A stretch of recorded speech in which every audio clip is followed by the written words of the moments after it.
and all you see is just partial bicep and a tattoo, and matching the one he has. I'm familiar with the subject.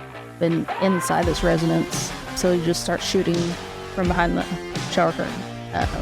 Never see a gun before he starts shooting, so I get hit 4 times. The other officer gets hit once. Welcome back, viewers, watchers, listeners. I'm your host, Tyler Owen. We got a jam-packed, full agenda today on the Blue Grit podcast. Appreciate you guys tuning in. First and foremost, if you've not registered already for the Texas FOP TMPA Joint Conference, July 24th through the 26th, jump on tmpa.org and get those registrations done. It's a great networking opportunity for you and your family to come attend one of the biggest law enforcement conferences in the state. It's really phenomenal. So, again, tmpa.org. Go ahead and get your registration updated and register for conference July 24th to the 26th there at the Dallas Hyatt Regency in downtown Dallas. It's going to be a good time. Speaking of FOP, or Texas FOP, to my left, we've got Texas FOP chaplain and 112 Vice President Bryan Flatt. And to my right, the man, the myth, the legend, John Wilkerson of the legislative team, both of these guys, who is the 112 president. We're going to talk a little legislative things going on today. He's got a guest that he wanted to bring on, Jaclyn Skinner from Wood County, that kind of highlights something that you've been working really, really, really hard on the last several sessions, and so it deals with the workers' comp. But J-Dub, Bryan, the hell are you guys up to? What's going on? Good morning. Good morning. I'm usually I feel like I'm a little more energized than you are, Bryan. Is it because we're not in the Capitol hallways? I haven't completed the first cup of coffee yet. Yeah, we're not letting get started on a second one either. Yeah. So what's going on with session right now? Ahead of the session, some interesting things are kind of playing out. Just wrapped up the runoff elections last night. Yep. Congratulations to Mays Middleton. I think he's going to be phenomenal. Texas AG ahead of, I guess he's the AG elect, or will be. Is that correct? Well, no, because you still have the general. Oh, that's right. November. That's right. That's right. So he is the Republican nominee. Correct. For you have Nathan Johnson out of Dallas. That's the Democratic nominee. Any back history on the Democratic nominee? No.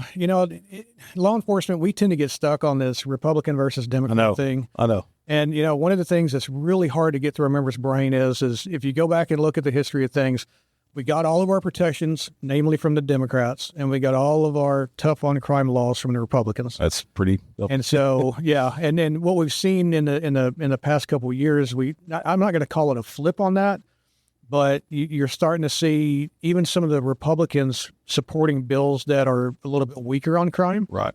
And then you're also starting to see some Republicans that are a little bit more in tune with job protections. Okay. So, keeping that dividing line and just getting on the hot button topics that we all love to get on, single issue politics, just please stop doing that. Well, the case in point, though, I mean, like you guys have many offices, and of those offices, I'm sure they're split 50-50, 60-40, Republican, Democrat. Listen, we don't care what party you're a part of. If you're going to help us, move forward with the mission of making law enforcement safer, better, and collectively all whole, we don't have a party affiliation, right? We're about law enforcement. And so that's kind of the key point. Took me moving out here and being a part of you guys to kind of realize that, but you're right. I think to your point, you think Democrat, you think automatically anti-law enforcement. You think, not pro-law enforcement. And that's completely not true. Right. I mean, look at Whitmire there in Houston. Yep. Phenomenal track record of supporting law enforcement, huge friend of law enforcement, huge friend of TMPA, quite honestly. And look at what he's doing for Houston. And so he's completely turned that city around, the culture, the morale of Houston Police Department. And it goes back to kudos to John Whitmire. Yeah, he's always been a friend of TMPA, and he's always been a friend of law enforcement. I forget who rolled out some propaganda about HPOU dropping their endorsement. That was a complete fake story. I don't know where it came from, but I called Ray and I'm like, man, what's going on here? And Ray says, man, that's a fake story. We still fully support John Whitmire. Yeah. So.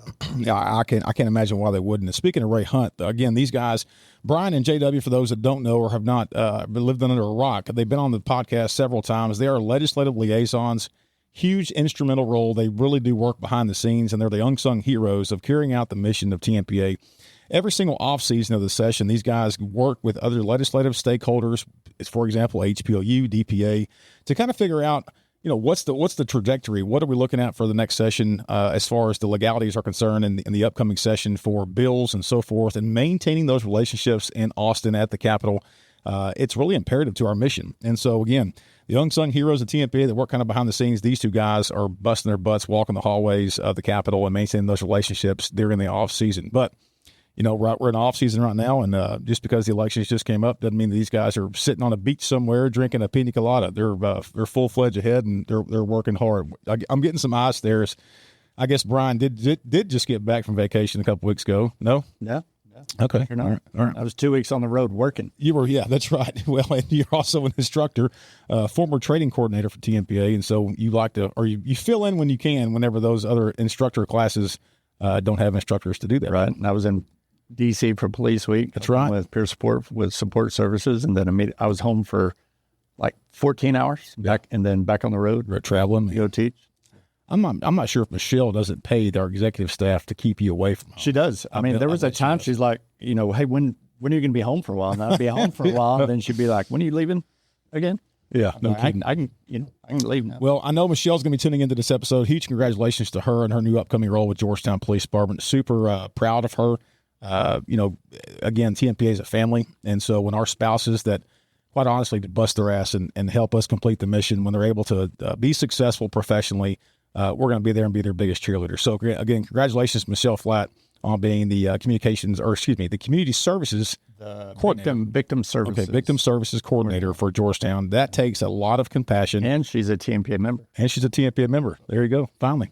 Well, hey, we got an interesting story out of Wood County. Jaclyn Skinner, JW brought this forward and said, hey, we got to get her on the podcast and kind of explain the challenging situation that she was faced with. But that's not the beginning of the story. I think that is the beginning. There's more of a workers' comp issue that we're trying to work through. And man, thank you so much, Jaclyn, for driving down. I'm me being an East Texas boy. I know how far it is, and taking time out of your busy schedule. We greatly appreciate it. And to let others know, kind of this is the ugly fact of getting injured on the job while serving your community. So, Jaclyn Skinner, welcome to Blue Grit. Thank y'all for having me. Let's start off by talking about kind of where you started off in law enforcement, where you grew up, and then what made you want to serve. We'll start there, and then we'll kind of transcend into how you began working for Wood County. Sure. I actually was born in Wood County. My dad was Air Force, so we moved around a little bit. And I started to there in that area, you have to be sponsored. So I applied for the jail or dispatch for Wood County, and I got a job in dispatch for Wood County and have been there since 2016. So I worked in dispatch until I was able to go to the police academy. We always talk about the fundamentals of learning this profession and then transitioning over. I think it's imperative we talked about working in the jail or working in dispatch and having a full understanding prior, to becoming a cop. But some of our members out there that work in, no offense, Plano, no offense, Austin, or the surrounding Central Texas areas, when you say sponsored, they don't understand. You have to seek a sheriff or police chief that's willing to kind of take a bet on you. They're not paying you while you're going to this. You have to pay for the academy yourself, or it could be grant funded with an EDCOG grant. That may have happened to you there in East Texas, but you have to be signed off. And so it's kind of a pre-checklist of, we're willing to take a risk on this person and put them through on grant funds. And so you're not being paid, but the academy's paid for. So that's kind of an extra step. I think it speaks volumes of the continued service of the servant's heart of trying to get into law enforcement that you did by doing the route that you went. They partially funded it. I think we had to pay a small portion of it, but I worked during the day and then went to night academy. So it was I never thought I was going to get done. 9 months of hell. Yes. I had to go through a full-time 4.5 months. There's no way I was able to get a 9 months in. I wouldn't have been able to retain all that information over that period of time. So anyway, so you were dispatched, went to the academy. You were sponsored by Wood County. Yes. Was the same sheriff? This is my third sheriff. Okay. So this is our current sheriff. He just started is in the middle of his second term. He just ran unopposed, which is awesome for us. But at the time, I got hired, and when I started, it was the day before he got beat. So I was faced with wow. You have to reapply, and so you don't know what's going to entail during this election process. And for those that don't know where Wood County's at, we're talking about Mineola, which is a town just northwest of Tyler, right there on the Highway 80 corridor, just north of I-20 is kind of where Wood County sits. It's just beginning of the Piney Wood region of Texas. It's beautiful out there. But You anyway, almost can't get to it from here, right? yeah. It's it's another. Of course, I was a little bit more east than that. But it's a beautiful part of Texas, home of some really, really, really good people. Still, it's a rural setting. So to kind of paint the picture of what these deputies and what she went through, what kind of area she patrolled. So you get out of the academy, you're working patrol, and kind of lay us out on the first couple of years of being a deputy. I came out and was ready to hit the street. I had a warrant list my first day we went and took the test. I passed the test. I went and got all my stuff. I didn't even know how to put my duty belt together. Went to the sheriff's office, swore in, and said, "Hey, Lieutenant, I have a warrant list. Can we go arrest somebody?" And so I was lucky to have some support, and we have been a really proactive agency. So yeah, we continued with that. I currently a patrol sergeant at night, and that's been my favorite role so far. Yeah, being a supplemental supervisor there on patrols, it's an experience. It's an experience. So let's dive off into the night that what the situation took place. Kind of give us how the call unfolded, how you responded, and then how the other units were involved. Sure. So February 14th of this year, we got a warrant list together per usual, and we went and served a warrant. We weren't able to locate this subject, so we went and tried to serve another one. We had information that the subject was going to be home. We showed up. This property's full of junk everywhere. There's a main dwelling and then several RVs on the property. I see somebody moving around in one of the RVs, so we go and make contact. It's somebody that I'm familiar with, a female. We have a good rapport with her. I ask her about the subject, and she denies him being there. And I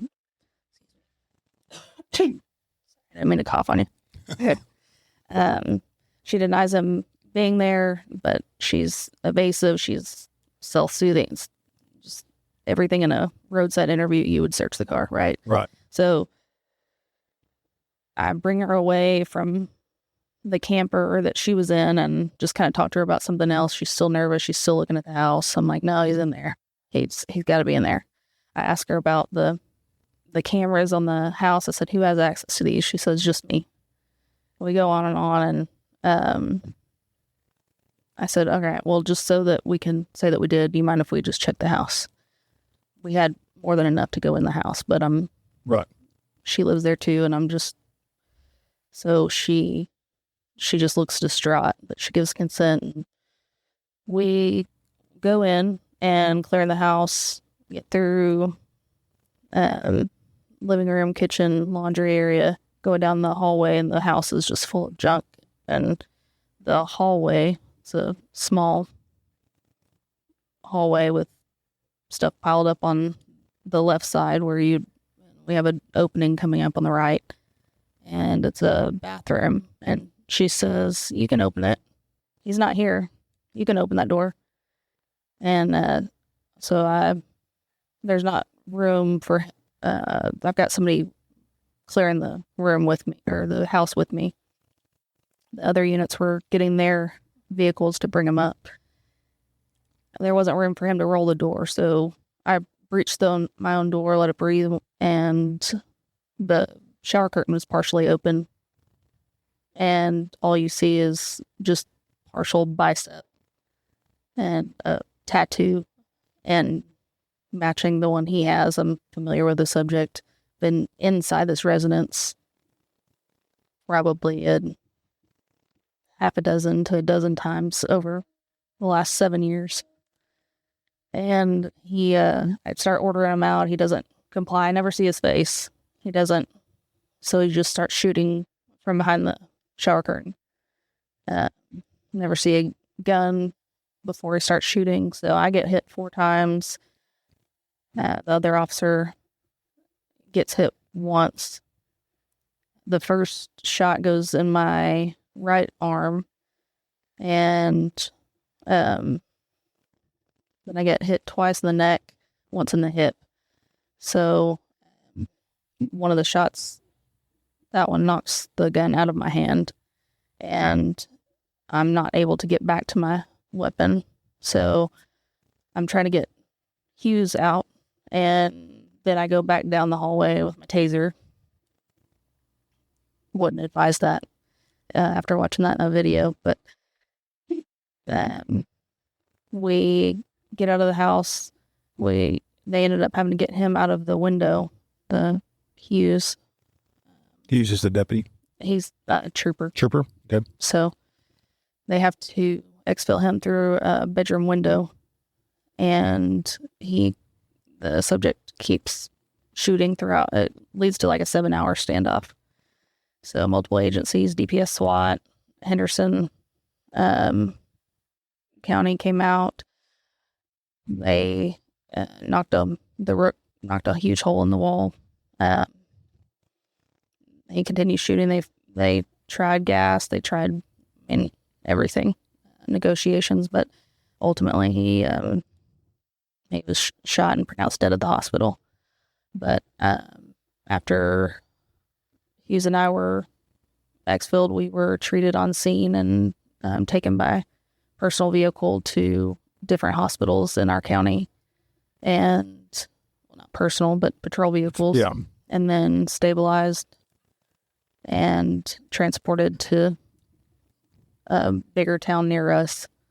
Was that a split-second decision to transport y'all by vehicle? Because we've oftentimes on this podcast, we've had one other female also that was shot in the face, and had they not made the decision, some officers are hesitant about that, right? They're hesitant about, oh my God, we're not an ambulance service. We can't provide transport, and there are some departments that have policies maybe that are even against that. Is it your opinion or maybe your feeling that night was a split-second decision that ultimately may have even not cost you your life by waiting on an ambulance? For sure. So an ambulance won't go in until the scene's secure. Right.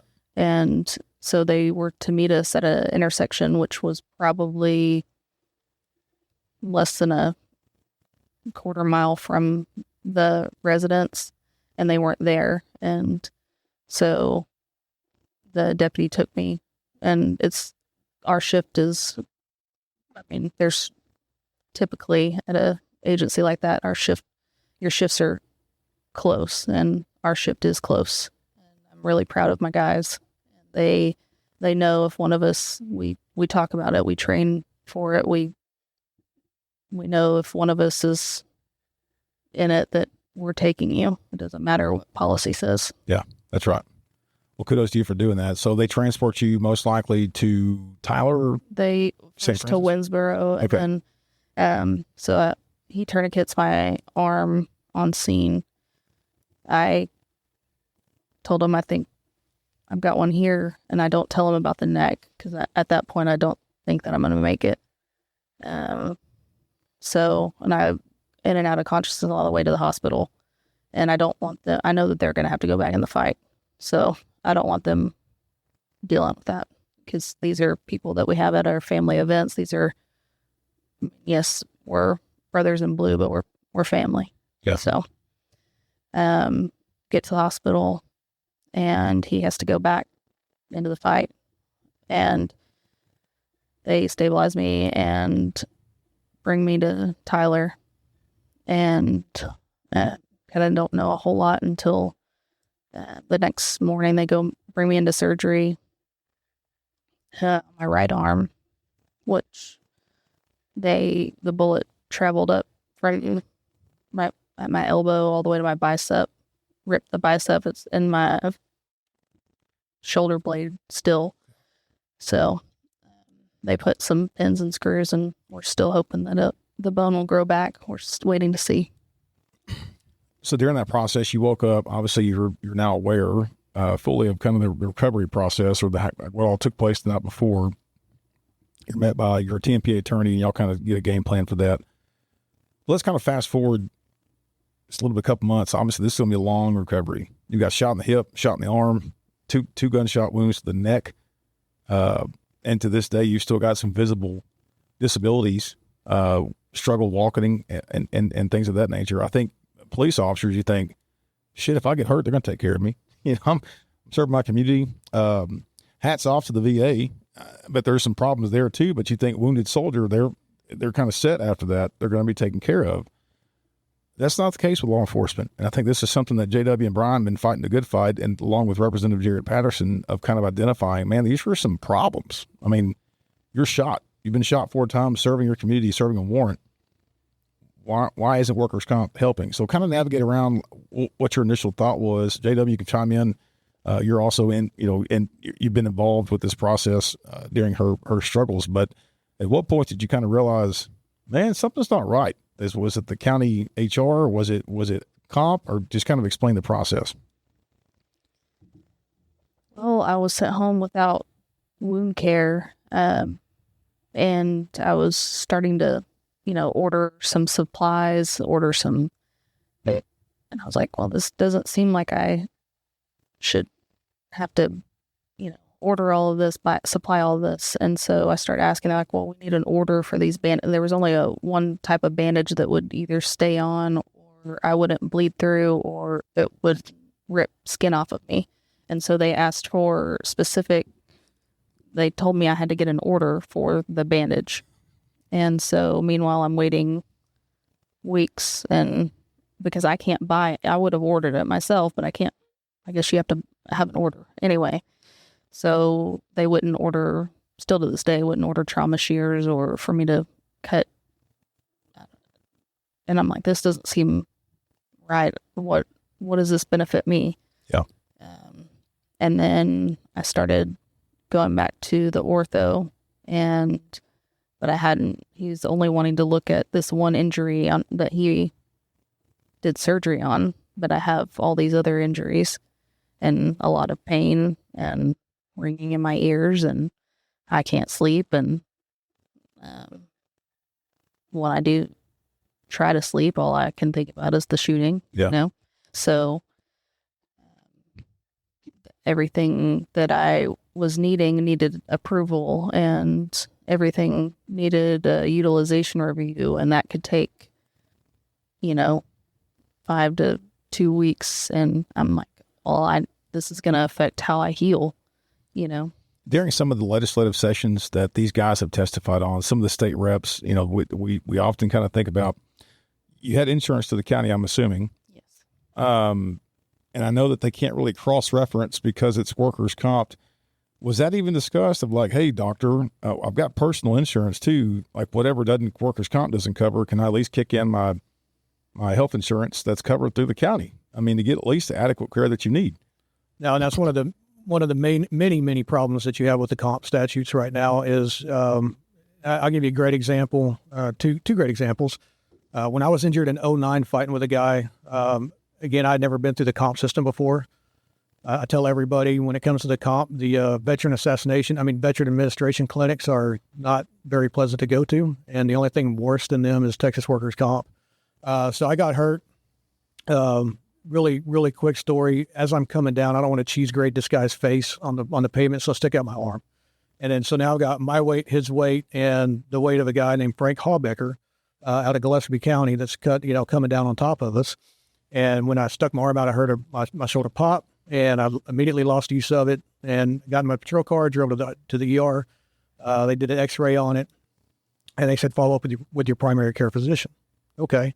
So I followed up with my primary care, set the appointment, walked in the next day. As soon as I said I was hurt at work, they turned me around.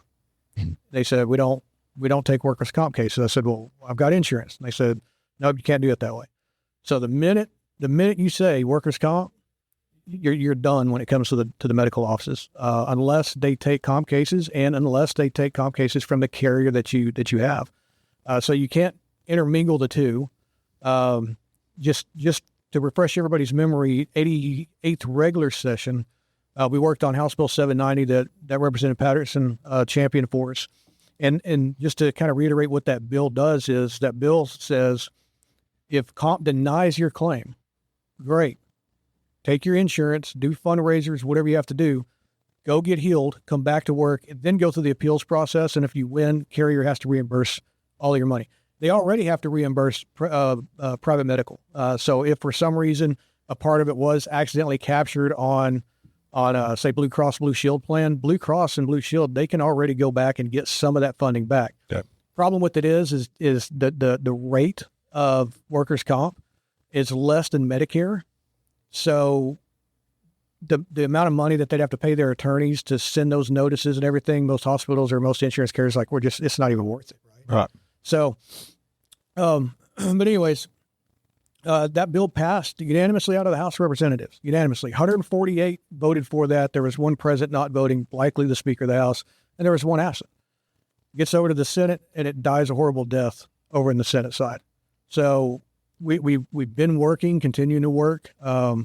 Great example, last session, one of the bills that was passed, I forget the bill number on it, but what that bill does is it on these contested case hearings, when the comp denies a claim, and now you go through your BR benefit review conference with TDI. After you get through that, which typically doesn't resolve anything, then now you got to wait 3 or 4 months to get before a SOA hearing. And so one of the things that we championed for last session and got it passed was now let's take Jaclyn, for example. If Jaclyn is in a contested case hearing and it's easier for Jaclyn to get on, say, Zoom and attend that hearing via Zoom, she can do that. We wanted to make sure that right, whoever calls that is the injured employee. The way it's worded in the law is that it has to be mutually agreed upon. And if it's not, and if the TDI finds good cause, then now they can order it either in person or on video conference. But the most irritating thing is that just like Jaclyn and Bryan, chime in if you want to, 99% of the cases that you guys have testified, to include Jaclyn, they just want to get back to work. Right. This isn't like they're trying to get the county over. They're trying to get workers' comp over, trying to get days off and go hang out in Puerto Rico. These are people that legitimately want to go back and serve their communities, and yet they hit roadblock after roadblock of just trying to do the right thing. And so that's why this legislation is so important. Is like, it's common sense. I mean, there's some bills out there that you listen to and you look at the language and you're like, how is this not going to pass? You know, and then it's frustrating because when it dies in the Senate, and it's all behind politics and other organizations out there that are trying to counteract this legislation being done because it counterproduces to what their funding is going to be. Yep. Yeah, you know, and I'm just going to, well, maybe I shouldn't call them out, but one of the insurance carriers last session was dumb enough to hand me a document. And I can't remember the exact numbers. I have to find that document again. But it breaks down all of their non-first responder claims and then their first responder claims. The number of claims presented were about the same, as a little bit higher in public safety. I want to say there was something like 34,000 non-first responders and then 35,000 or something that were first responders. And then it showed how many of those claims were accepted and then how many of them were denied. What it doesn't say is how many of these were accepted because a judge told you had to accept them. And then how many of these are you claiming that you accepted when you claimed that the injury was a compensable injury, fancy term of saying, hey, you got hurt at work. But then they turned around and they denied the extent of injury, saying, okay, yeah, that, getting shot didn't cause, your arthritis in your hip kind of stupidity, right? So that's what they do. So then how many of those are saying, oh yeah, we accepted the claim for compensability, but we never accepted the extent of injury.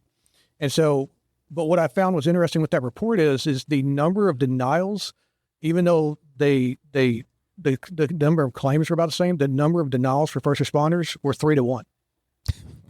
Jesus. So, it's like, okay, you're denying 3-1 claims on first responders that are out here keeping our community safe. How is this not, something that the Senate, picked up and paid attention to? But maybe this session we get some movement on it. Would it not be safe to say too? You've got the VA stuff, and you've got national, and you were in the military. Maybe you can answer this. I don't know. Would it not be safe to mirror something that the military offers for like National Guardsmen? I mean, if they get hurt, they're pretty much taking care. It's not, they don't have to go through this bullshit. I guess is my point. That depends on who activated them, because another Patterson bill that he got passed was if you get injured active duty, or if you're a guardsman and you go active duty, if you're called to active duty on orders of the president of the United States, then you're covered. Okay. If not, if you're called by your governor, then it falls under that state's whatever that workers' comp. Yeah. So we're in the same boat. Yeah. That makes sense. Yeah. Yep. And so, and so that's kind of that in a nutshell. We've got some other things that we're working on, with comp this year. Obviously, we got to get issues like this fixed. Yeah. And we'll talk a little bit more with Jaclyn on some of the problems that she faced. But just some other things that we're going to be looking at is firefighters and EMTs, they have a presumption for certain cancers. Law enforcement's not in that. And I don't know why we were never included in that, but that's on our list. They were fire. I think they were fire related, correct? I mean, so back then they probably didn't have the 4-dimension aspect of thinking outside the box of we typically show up first. Wood County, I promise you, shows up well before the fire department. So maybe that wasn't thought of for that reason. That's what I'm thinking. And it is what it is, but that hopefully will be, something small that we can get. Yeah. Put in there. And then also adding jailers to that too. Yeah. Because, you've got a lot of inmates that love to set jails on fire. And so they're breathing that same stupid stuff. So, well, yeah. And to Jaclyn's point, her being a dispatch, let's talk about the mental wellness aspect of this, because obviously we talked about your physical injuries. Some of them visible to this day, even though it happened back in February. What we don't see and what the general public doesn't see and your family doesn't see visibly is the mental turmoil that this kind of shooting, being trapped inside let's just call it like a meth house, is kind of what I'm envisioning, right, in Wood County. No offense. Isn't that an East Texas mansion? Yeah, it is, man. It's the mental aspect of that. I've been shot at. I've never been shot. And I can only imagine when you close your eyes at night, it messes with you. And I think, let's talk about the mental wellness within your agency, and let's talk about what the good they did, some improvements of other coworkers. We in law enforcement are trying to improve every day. Back to the VA's point, the military, I think, has a decent job on the mental wellness aspect. Law enforcement, we're getting there. We're not there yet by any means. And Bryan, you're a peer support chaplain for Texas FOP. Let's talk about the good, the bad, the ugly with the mental aspect that you went through, and then how you're doing today. I think you said it. We're getting there. We're not there yet. It's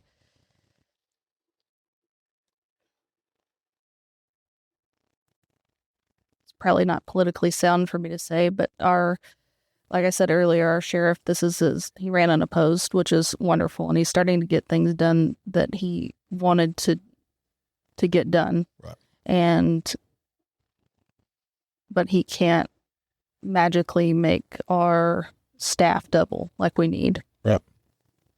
Like so many around. I mean, we all need that, but we're running ragged. And I've got PTSD, and I have things that I need to work through that I'm not there yet. Yeah. And you may not ever be there, and that's okay, right? It's how you deal with it and how you get through the day. But the other guys that were there, they're back at work, and all I want to do is get back to my team. Yeah. They're capable. It has nothing to do with their capability as officers, as men, but they were my guys. And so they're still trying to fight that mental health battle because we don't have other officers to relieve them. Yeah. So, fortunately, our sheriff and our chief deputy, so our chief came from, he worked for Wood County years ago, and he worked for Greenville PD, and we still have a really good relationship with them. We work with their SWAT a lot. They were SWATted that night, and their mental health team comes and helps us when we lost our Pollard last year. Yeah. They came over, they rode with us, so we didn't have to ride by ourselves. So they're there for us. Their mental health, their chief text me, hey, what do you need? He has a place in Wood County, actually. So we do have resources and we do have programs that they're offering. So I'm really grateful that that I was able to be shot in the United States of America and not overseas, and that it was in Wood County and not in one of these liberal cities. Yeah. So, but we are not there yet. And there are guys at work right now that are still fighting mental health battles from the incident, whether it be that I'll talk about their battles, and we don't have anybody to work for them so they can handle it. Yeah, and I think what Jaclyn, the point you're trying to make is that some agencies across Texas, bigger agencies such as in major metropolitan areas, have the luxury sometimes of saying, hey, we've got people we can pull from CID, from special events, from community outreach. We've got people that can fill those boots on the ground for patrol. And the patrol, and I'll say this, I said it when I was a captain at Harrison County, patrol was the backbone of any agency. The struggle that what you're talking about is that sometimes administrations struggle with the fact that you've got these boots on the ground that you have to fill, and they're willing to help out, but you can't be everywhere at one time. Bryan, you've seen this across the state, but you've also seen it across the country. When rural agencies like this, what's the biggest things that you feel like they could improve on when it comes to peer support? So oftentimes we see at major metropolitan areas or larger agencies that they'll give the officer some time off. But in these rural settings, just where Jaclyn works at, they don't have that luxury. They don't have that luxury of kind of being able to take off a week or two to kind of get right mentally. So they're kind of forced back into the work aspect. And some people, that's great because it gets them back into the routine of being a cop again and working with their teammates. But sometimes it can be also negative.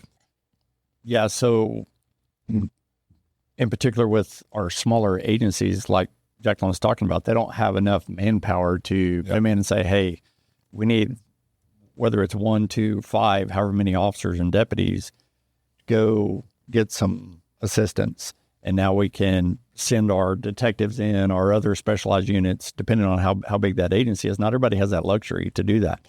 If you have that good working relationship with a neighboring agency that has the manpower to be able to come and help, a state resource like Texas DPS, whoever, to be able to come in and go, hey, can y'all come in and help? We need to have this. Well, part of that is the leadership, right? Can they make the decision? Is there a guideline that they can go by? And I'll talk a little bit about something else that we're working on in the mental health world for law enforcement in a bit. Is there a plan in place, right? We can't plan for everything, right? It's just like we can't train for everything. But if we have those resources available, if that leader, whether it's chief, sheriff, constable, whoever it is, if you have somebody that truly cares about their people, say, look, I can see that they're struggling, they need some help. I'm going to do everything I can to try to get them, whether it's 1 day off, a week off, whatever it is, to get them the assistance that they need to be able to come back to work where we can go do our job. Right. On the workers' comp side of that is when officers get hurt, they just want to come back to work. Yeah. They've already filled X number of years. They're already looking for that day that they can say, okay, today's the day that I'm now eligible, that I can walk away for any reason whatsoever.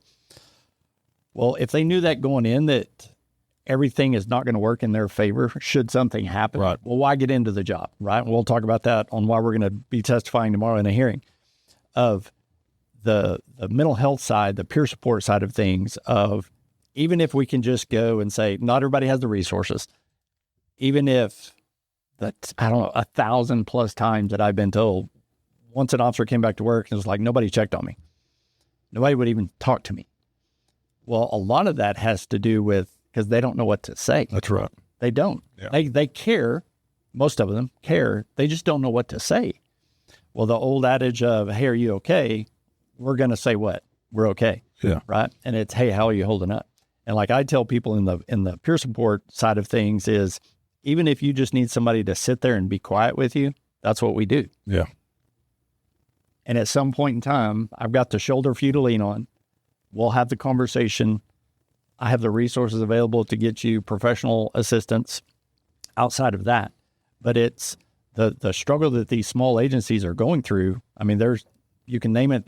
I mean, you can list it alphabetically, everything from the mental health side of things to the salary to the manpower, all that kind of good stuff. At the end of the day, it's, do we care about our officers? Mm-hmm. And that's what we have to try to convince state legislatures on, is help give us all these protections. If y'all say that y'all care about the world of law enforcement, then give us everything that we possibly can. We know at some point in time there's a financial side of things, and there's a budget item that has to be put on it. But there's almost 2,800 law enforcement agencies in Texas, and not everybody's Austin, Dallas, San Antonio, all that kind of good stuff. They're Wood County. Well, I think sometimes the multi-agency jurisdictional issue, y'all use Odyssey for your report writing? No, we used to. We still utilize Odyssey. Right now it's CopSync. CopSync. Okay, prime example. But I think the point is let's say that DPS uses DPS's database. Y'all use Odyssey. Mineola uses CopSync. So you have all these reporting aspects, and I think that's where, which is the minutia, right? I mean, that's the small shit that needs to happen. When I think that's why sometimes you have the challenge of multi-agencies coming in and assisting, because, okay, well, if Wood County is going to Rains County or going over to Gregg County to help out with a report, how is this going to work on the CID aspect, which is, I mean, it's minor. We'll figure that stuff out later on.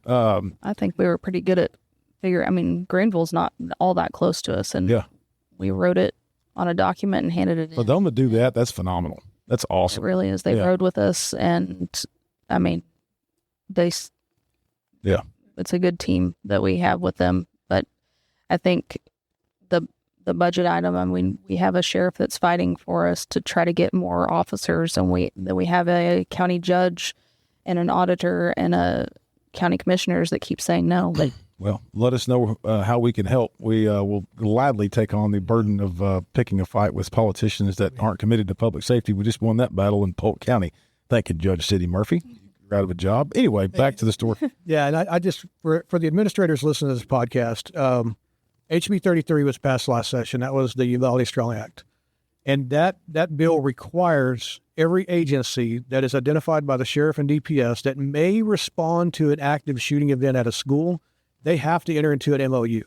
So you already have the legislative groundwork put down there for you. Don't forget to include the mental health aspects. Good point. Of making sure that that's included in there. Yeah, so great point. To your mental health aspect of your recovery process, how did that play into a role with the workers' comp, and what barricades or roadblocks kind of popped up during that mental health recovery? So it was well over a month after I was home, and I was asking for some sort of help. And I had to get a referral from my orthopedic surgeon and the referral was, he wrote on there for PTSD after he talked to me for a little bit. And I had to wait for approval for that and you can't just go talk to somebody. They have to have a referral. And then they gave me two options in the state of Texas, and neither I was comfortable with. So I was given resources through TMPA, my sheriff's office. Can you disclose on what those options were? You'd rather not? I mean, you can if you'd like, but and then the other one's it's a private practice. But, okay. So, I think this is a good opportunity to really talk about how I came to know Jaclyn. Okay. It's pretty cute. What was that? It was March when I made contact with Jaclyn. And the reason I made contact with Jaclyn was, and I don't even know if Jaclyn knows about this, but so let's go back in a little bit of TMPA history here. Mitch Slaymaker was a deputy executive director here. Mm-hmm. And past president. Yep, and past president. And so I guess Mitch lives next to Jaclyn's father. Okay. So I guess Jaclyn was talking to her father about problems with workers' comp and that kind of stuff. Well, Mitch Slaymaker's like, well, I know a guy that knows. Yeah. So I get a phone call. He's like, hey, can you just reach out to her and see if she needs any help on anything? And so I reached out to her, had a conversation with her, and she was not making a whole lot of sense, but she kept saying that she's not able to sleep. And you know as well as I do, when you get sleep deprived, and especially if you're going through all this stuff. And so, you know, she was communicating to me that she had asked for a specialty bed that she could get in and out of easier. Obviously, when you got bullet holes in your hip and shoulders. And it took comp, I think you told me it took him 4 weeks to screw that up. Yes, they denied it. Yeah. So within about a day, and big shout out to our partner organizations on this, HPOU, Harris County Deputies Organization, what's that, Dallas ATO? Yeah, Dallas ATO. And the First Responders Association of Texas. Within a day, we were able to order a $5,000 bed and get it dropped off at her house in about a week after that. That it's a specialty bed that relieves pressure points on the shoulder and on the hips, and zero gravity and all the bells and whistles on. So that's how I came into contact with Jaclyn, and just being able to identify, hey, you know, let's break this down to ground level. She's not making much sense because she can't sleep. So let's try to address that problem real quick. Yeah. Get that. And I've been staying in contact with her about, you know, some various things with workers' comp. You know, she's asked me some questions about, hey, they're dragging their feet on this. And sadly, you know, I wish I could tell Jaclyn when she reaches out to me, I wish I could tell her, well, hey, this is how we fix this immediately. But there is no immediate fix with this broken bureaucratic system that they have called the Texas Workers' Comp system. So, and then on another conversation I had with her, just checking up on her, we addressed the mental health stuff, and me knowing how comp sucks, and especially how much it sucks with mental aspect of it. I gave her Kathy Bustos' number and asked her to reach out to Kathy Bustos from that peer support couple. And, you know, and I don't know if she's reached out. I don't want to get into that conversation piece with her because I think some of those things need to stay between. Yeah, for sure. But it's resources that she may not have had before in the networking aspect. You know, that we're happy and honored to facilitate those, right? And I'm sure a lot of other statewide organizations have the connections we do. But I think it's the mission. I think, you know, kudos to you, JW, for kind of going the extra mile, and Mitch Slaymaker for reaching out and identifying, and kudos to your dad. He's obviously a proud father of a young, independent woman that's struggling through something that was going on right then, and chose to reach out to people that he thought could help, and they came through. So I think that's the honor aspect of it. Me being a dad of a daughter, man, it takes a lot to ask for help, and especially I can already tell that you're really, really, really independent, and you probably don't like to ask for help when it's needed. So, but again, TMPA is kind of a huge family, and that whole situation right there just kind of confirms it all. You know, and that Jaclyn really illustrates just what TMPA is about, right? If look at TMPA, let's just, you know, if we're going to be throwing out like a recruitment speech, right? We offer the insurance part of it, right? So the night of the shooting, we sent out a lawyer to her shooting scene, and that lawyer showed up to her hotel. But then look at what else we do. We do charities. Yeah. Well, you know, part of TMPA charities, when people donate that money into charities, then that's how we can take some of that money and buy that specialty bed for our member who's trying to recover, right? Yep. And then you have the legislative side of it. And so, you know, now Jaclyn's going to be able to help us out. And it's sad that she has to, but now she's going to be able to help us out, and she's going to be able to see on this side of it as well. So Jaclyn, and you're about to see what everything TMPA is about, because you're getting all of our services. And I want you to know that, you know, we're going to continue providing you every service that we can. And you know, we get real passionate here about the things that we get involved in. And we're really looking forward to working with you, alongside you, this next legislative session, to try to get your story before these policymakers, so that way they can pull their head out of whatever sand it's in when it comes to the comp stuff and help find meaningful resolution. Had you ever experienced or heard of a workers' comp disaster until you have lived through this nightmare right now, or did you even think it was possible? Not to this extent. Approximately a year prior, I was in a fight and had a concussion, and I just gave up. I was like, well, I'll fix it myself. Yeah, because it wasn't life-altering, right? Yeah. When it's life-altering, we just talked about this a while ago. I just got enough to get back to work. Yeah. I was like, I'll just do this. This is not worth it. It was a pain. I didn't deal with it. Yeah. Now I have to deal with it, or else like I've been, and I do remember the conversation he's talking about. I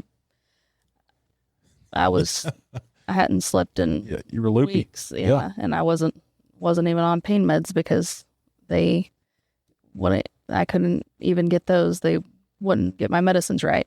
But I was like, I was just telling them, oh yeah, they denied CTs, or they're waiting for approval for this. I can't get approval for PT. I can't get approval for just basic things I need. And since then I've gotten a denial for a bone stimulator. I need to grow a bone back in my arm so I can shoot again. I needed a hand specialist so I can get some movement back. But I remember that conversation. I was like, sorry, I promise I can speak. I'm so tired. Yeah. And whenever he called back and said that, hey, we're able to get you this bed, it just, because at home I couldn't dress myself. I couldn't get in and out of the shower, the bathroom. I can't get in and out of the bed. So, and workers' comp had denied the hospital bed and denied the specialty bed. And then, they took about, I think it was 4 weeks to say that they needed an appeal. And anyway, so that was just to be able to sleep and get in and out of the bed without having to call somebody that's crazy. And if, in Texas, we have like 82,000 peace officers, about 25,000 jailers, corrections officers. Yeah. If basically 100,000 people in Texas decided one day, you know what, if this is the way it's going to be, if I get hurt, I'm just going to walk away now and just go find something else to do. What's Texas going to do? Yeah. Right. If 100,000 truly knew what this process, how it's failing so many people, why stay in it? That's right. Why stay in it? That's true. And let's piggyback off that, because some don't know this. A part of our legal plan, we want to assist people that are on the edge or on the fence of maybe, being terminated.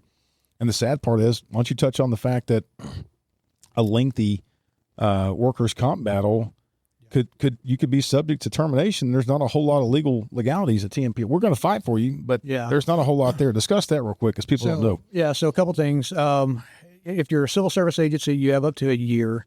Now, they love to play on the words that, it's the time that you have is commensurate with the injury. Well, okay, but who determines what the injury is? The comp company, they say, oh, it's a strain sprain, and they accept that. Why? Because when you go to MMI, there's no impairment rating for a strain sprain, and it's cheaper for them to cover. And then the worst injuries, they're gonna deny and make you go through these utilization reviews like they're currently putting Jaclyn through. And so, a lot of our members reach out and they're like, hey, I need a lawyer to fight this, right? And they're like, you guys give me a lawyer when I got in a shooting, and now I need a lawyer to fight this workers' comp. And I have to break the news to them that we cannot provide them a lawyer, because there is a section in law that says the only way that an injured worker in Texas can have legal is that legal representative has to be paid out of Jaclyn's income benefits. And then it's capped at 25% of that. What lawyer is going to do that? Yeah. Right. And so, I got to finding where some lawyers have stepped up to do that, and they've taken money directly from, and I'm seeing where they've been penalized through the Texas Department of Insurance. They're subject to a fine. I saw, I even found where, I almost said the name of the company again, but I even found where an insurance carrier violated that statute and had to pay a $5,000 fine about 6 years ago. So yeah, it's completely a mess, and it goes back to the tort reform days. Yeah. And I get, why it's that way and stuff, but it's just a mess. Yeah. I want to circle back to something that Jaclyn has said. And I really hope that we have legislators that watch this and hopefully they will ask this simple question to an insurance carrier. I understand if you have a deputy that, was getting something out of the trunk of her car and she falls backwards and breaks her wrist, right? I get where there could be some confusion into, hey, is this injury associated with this, right? So why does a cop that got shot 4 times, why does that cop have to get approval to get a damn MRI? Yeah. Right? I mean, hello.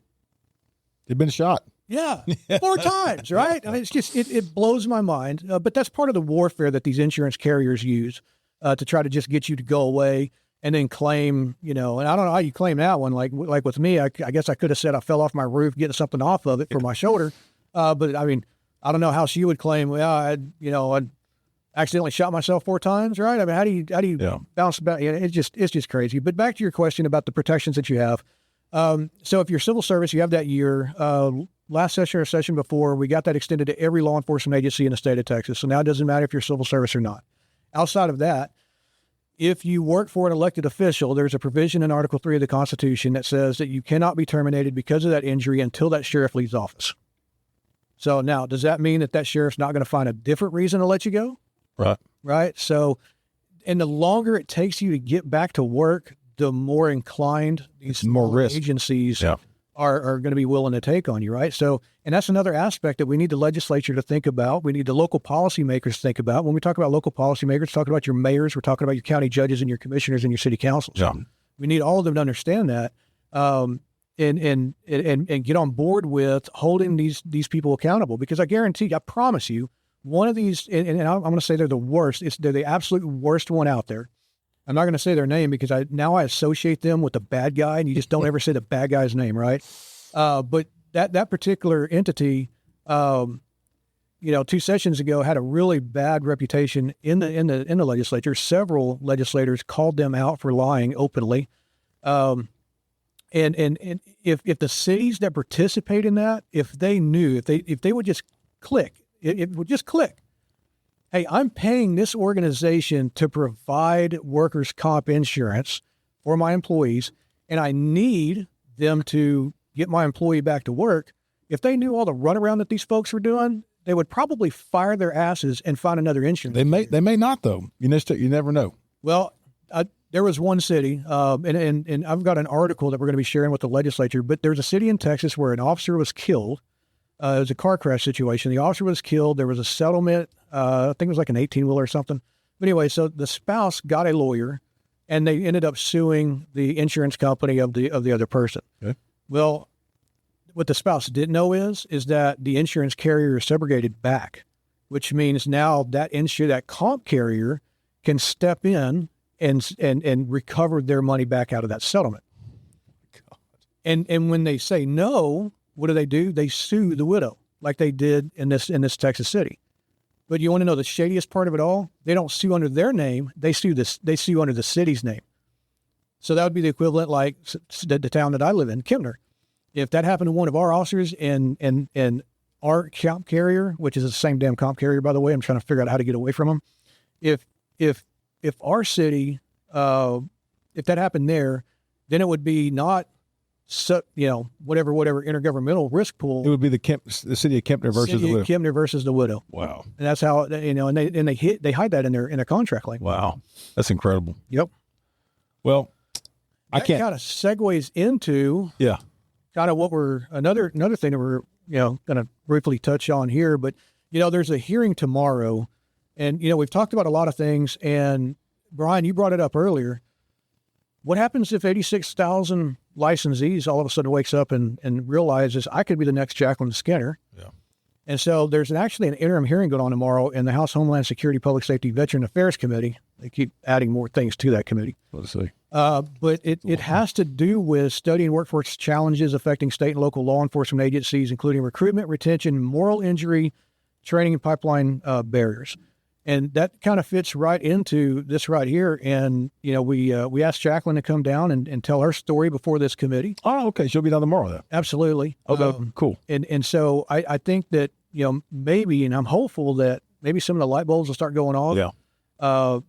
And on the House side, not really concerned about it because, like I said, the House of Representatives, at least last session, they knew how screwed up workers' comp system was. And so, but we need to show them that they are, they're not getting any better. And I would venture to say they're probably getting a little bit worse. Yeah, but I not speaking for the Senate, we've got a lot of friends in the Senate. There was some inner politics that were going on during that session that was unfortunate, but it was almost like, that House bill you're referring to just kind of fell victim to some of the typical Capitol politics that just happen, right? Not taking a shot at any senator, not taking a shot at any House rep, but it's just an unfortunate situation that happens at the Capitol that has to deal with politics on killing bills and scratch my back, I'll scratch your situation. So we're hoping to get that done, and by laying the foundation tomorrow ahead of the next session during some of these testimonial situations. Yeah, so we're going to be working on workers' comp stuff. Another thing that we're going to be briefly talking about tomorrow, if we're talking about challenges that are keeping law enforcement out of the profession or hindering law enforcement coming into profession. Another thing that you have to look at is there's a lot of talk right now about property tax reform. Yeah, and if you go back and you look at Senate Bill 2 or 3 from the second special session, this session. It would have limited the ability for local governments to increase their property tax rate more than I want to say it's like 1.5%. Currently, it's 3.5%. If your counties and there's certain stipulations on that, you could go up to 8% on some situations. But nonetheless, the problem that you run into there is that property tax is one of the major funding mechanisms of public safety. Yep. So Representative Patterson again. Last session filed an amendment on the bill when it came out of the Senate that would say, hey, you have to take into account public safety. So whatever's needed to fund public safety should not be taken apart in that cap. And so it goes back over to the Senate. Senate strips that part back out. Luckily for us, neither side wanted to agree. So it just died where it is. And we all pay property taxes. We get it. Right. We get that. And I could go off into a long dissertation about how messed up that system is. But we're going to ask the legislature, hey, keep this in mind when you're setting these rules. Yeah. Hey, let's have a carve out for public safety. That way we can start paying our deputies and our police officers more. We can give more benefits to them. Think about it right now. There's a grant out there to set the starting salary of deputies in the state of Texas at $45,000. But see, I thought the Senate Bill 22 kind of fixed all that, but even that's being perverted and misused and not being enforced the correct way. All right, but think about it in that money. Think about the counties out there that weren't able to pay their deputies not even $45,000 a year. Right. Right. That's how you qualify for getting that money. And you take that with other parts of Texas.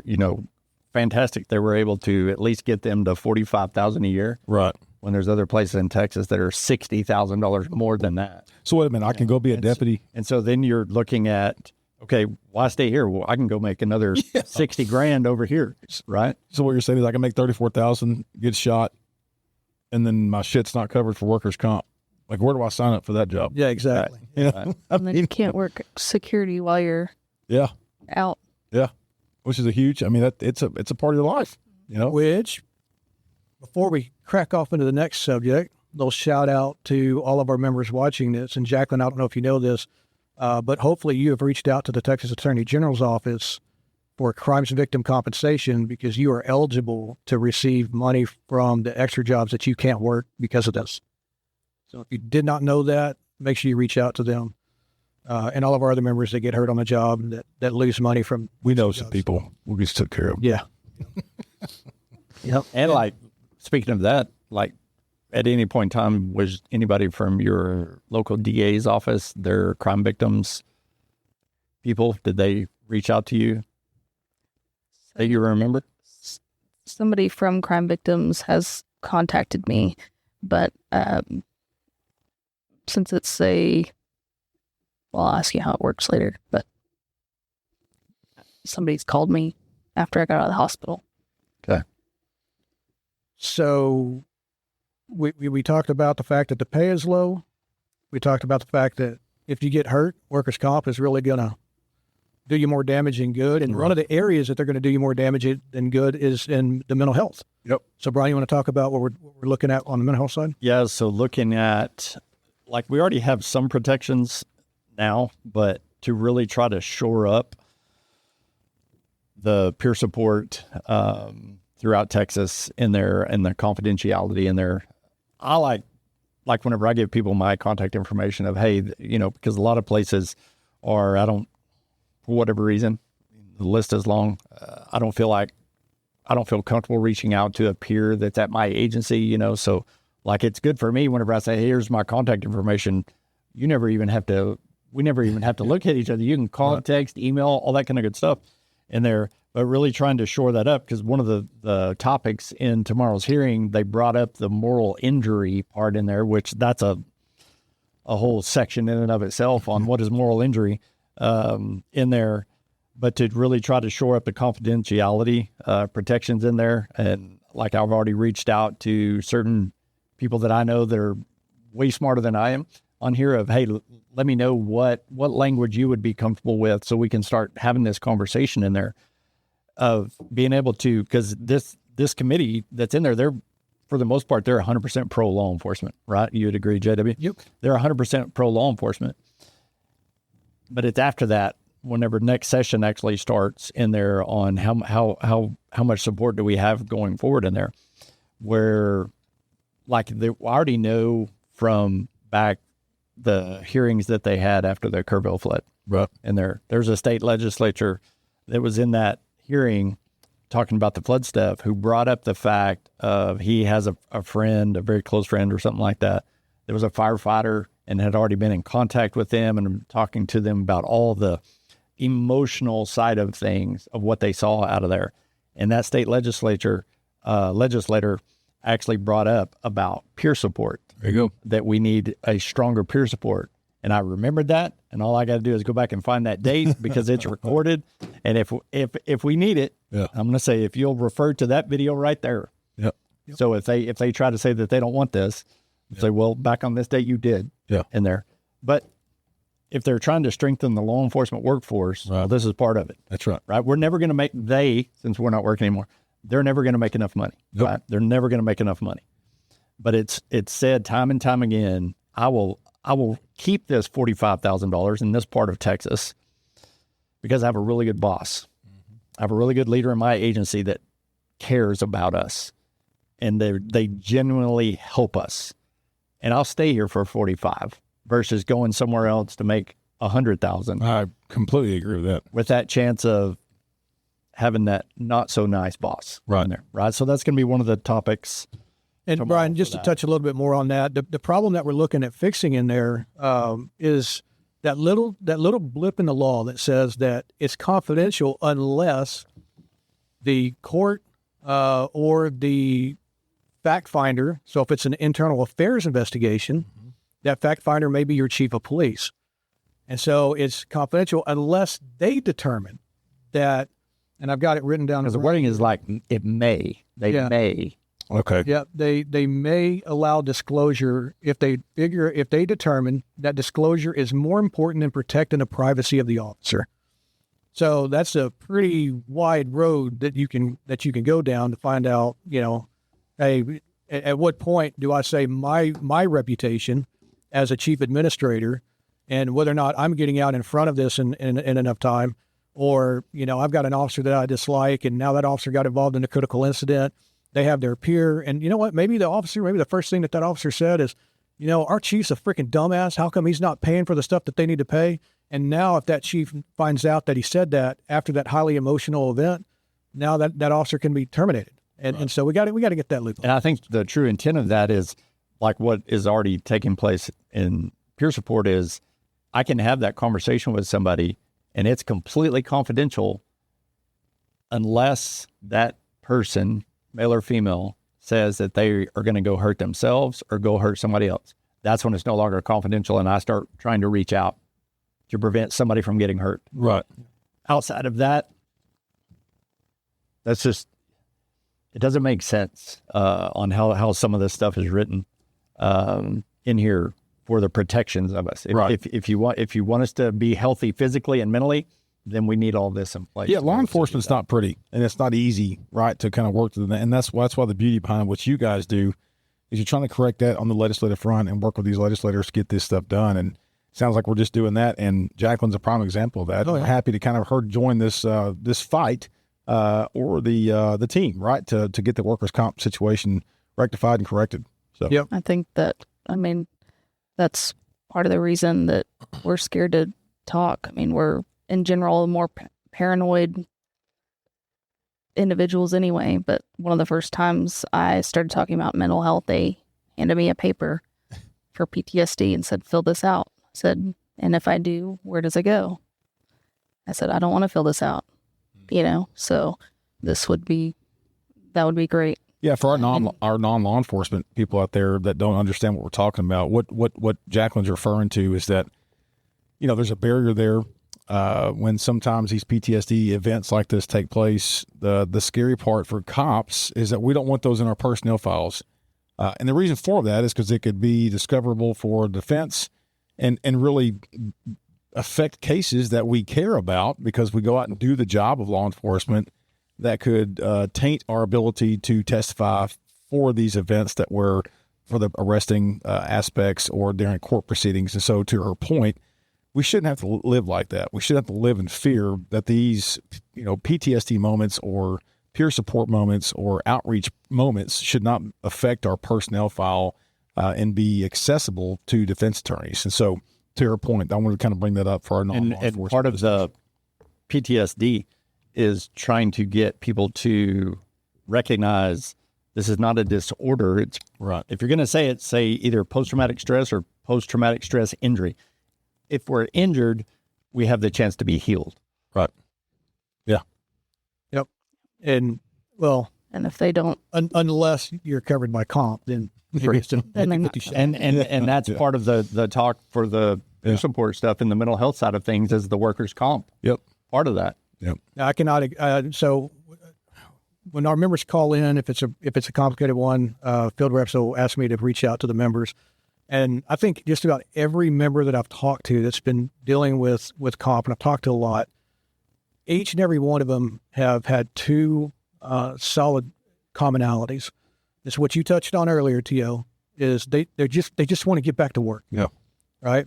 And then the second one is a lot of them had talked about because of what they're having to go through with comp, they feel like they have developed PTS because of the comp. Yeah, right? That's an accurate statement. And then so now let's take it a step further and kind of how this twines into the next one. The form that Jaclyn had to fill out, or that they asked her to fill out so she could get the claim started. Okay, so now the chief of the department or the sheriff, and Jaclyn, I'm not saying this to scare you. You have to remember we deal with over 2,800 law enforcement agencies in the state of Texas, and some of them are pretty shady. And each one does things completely different. Well, I didn't fill it out. No, I wouldn't either. So, but a lot of the administrators are shady. We deal with it a lot, and so now you have a chief of police that doesn't like Jaclyn, and says, "Oh, Jaclyn has a claim for PTSD." Well, here you go, Jaclyn, since you filled that out, and now you're subject to a fit for duty evaluation. Uh-huh. And now you go to a psychologist, and the psychologist says, well, I can't sign off on you if you've been diagnosed with PTS. And so now you're in this vicious cycle. Now now your peace officer license is temporarily gone. And now you're fighting this aspect of it. But then now let's say that, Jaclyn does go and fills out that paper and goes through treatment, talks to folks, and everything's good to go. Well, what happens if she comes to work in, say, a county like Travis County, where you have a DA that's going to use that to put her on a Brady list? Sure. Right. And so, that walks us into our next issue of, with Brady lists, Brady Giglio, non-disclosure, whatever the case it is, whatever the prosecutors want to call it. We've seen where that list has either been misused unintentionally, misused intentionally, or weaponized against law enforcement. And so we've got to get back to some common sense on that. And so that's another thing that we're going to be talking about is if you want to keep workforce in law enforcement, you want to keep folks in, then let's have an actual standard for putting somebody on this list, and then have some kind of route to get them out of that list as well. Yeah, I agree. And you guys are continue to put up the good fight there at the Capitol, and we're hoping we can get these workers' comp issues corrected. I mean, I don't want to beat a dead horse, but sometimes you look back and you're like, how is this not common sense applicability for these legislators? And it's just one of the things we got to fight. So I like your point about her kind of taking it full circle, of her kind of, unfortunately, being a part of every kind of service that TMPA offers, with the legal aspect, the peer support aspect, the member services aspect, and then the charity side of it. I think it's important. And now political. Well, and now political. And so, the unique part about it is to your point earlier, you were just kind of overwhelmed with the amount of service that some of the field reps and employees at TMPA have. The cool thing is that 20 years from now, when we're sitting in the conference, we're a family from that point forward. And so you get to kind of see the inner workings of how TMPA works. And so it's unfortunate that this situation happened to you, but it's going to be cool to sit there after we get good legislation passed for workers' comp and you to be a part of it. That's going to be the rewarding aspect of it. I can't thank you again enough for coming down, not only to testify before the House in these committees, but also to tell your story. It takes a lot of courage and takes a lot of interpersonal things to push that out there and put your stuff out there on this podcast. So on behalf of TMPA and Blue Grit, man, we can't thank you enough. Thank y'all for everything, because it's not just, this job is probably one of the most selfish jobs you can do. Our family don't sign up for it. So every communication we've had and all the support y'all have given us, the bed, kids at home at an 8-year-old saying, are you going to be able to sleep in your room? Yep. These are the same kids that they look at you and say, I'm glad you didn't go to heaven. It doesn't just affect me, it affects our family. For sure. So I really appreciate all y'all's support. Yep. If there's anything I can do to help so this doesn't happen to other officers, or to help the future, I'm here to help. Yep. Bryan, J-Dub, you got anything else? We're right here with the rapid fire questions here in a minute. Yeah, I want to touch on a few more things. We're not going to, completely describe them, but we're looking at a similar HALO law like you have in Florida. Then also what we're seeing more and more of is violent suspects are not simply only taking or attempting to take the weapon from a peace officer, but they're trying to steal our cars and steal our radios. So we're looking at revamping that statute to get some more strength in there. Good. And then also fixing that loophole that they love to use in the peace officer transfer bill. Oh yeah. So we'll be talking on all that tomorrow and moving that part of our legislation. And a lot of people ask me, where do you get this from? Well, we get it from our members like Jaclyn, who's going through this, along with all the other members that have been going through workers' comp. We get, maybe our board members will say, hey, I was attending this conference and, somebody mentioned that they have this law and maybe we need to get it there. But all of our legislative directives come from our board of directors, which in essence comes from our members. Yep. So, and if you want to be a part of that, reach out to us at info@tmpa.org. We can put you in the right contact with the right person on the legislative agenda. And just like to J-Dub's point and Bryan's point is that we get these quote unquote ideas for these bills from you guys, from the members of TMPA and members of law enforcement. You don't have, let me say this too. The difference between us and other organizations, you don't have to be a TMPA member for us to listen or to assist you in your legislative affairs or your legislative ideas. We will happily assist if it makes sense, if it's good laws that make law enforcement better.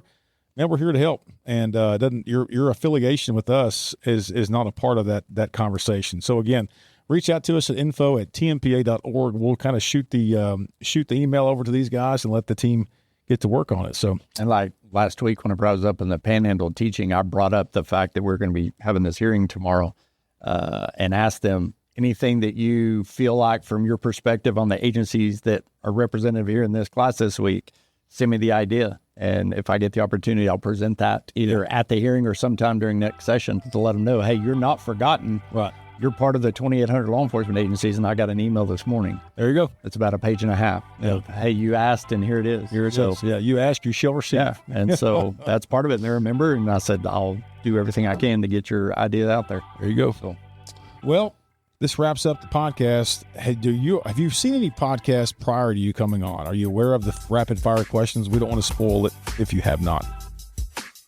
No. I didn't watch the rapid fire. All right. Okay. We're going to ask you 3 rapid fire questions. You ready? I hope you studied. First, what is your favorite cop movie or line from a cop movie? What's your favorite drink of choice when you're hanging out off duty? And what's your favorite cop car? Favorite line from a cop movie or favorite cop movie is number 1. Does it have to be a movie? No, it can be a show. Let's watch Smokey and the Bandit. So that's a good one. Yeah. And then favorite drink, Favorite drink of choice? gin and tonic. Gin and tonic. That's a unique one. I have not heard. That's not been a fan favorite. think it is. Yeah, I'll have to try that out. I'll have to try that at Hays City tonight. What's your favorite cop car? I really like the Crown Vic and Academy. Yes. There you go. Crown Vic it is. The best We all-time police.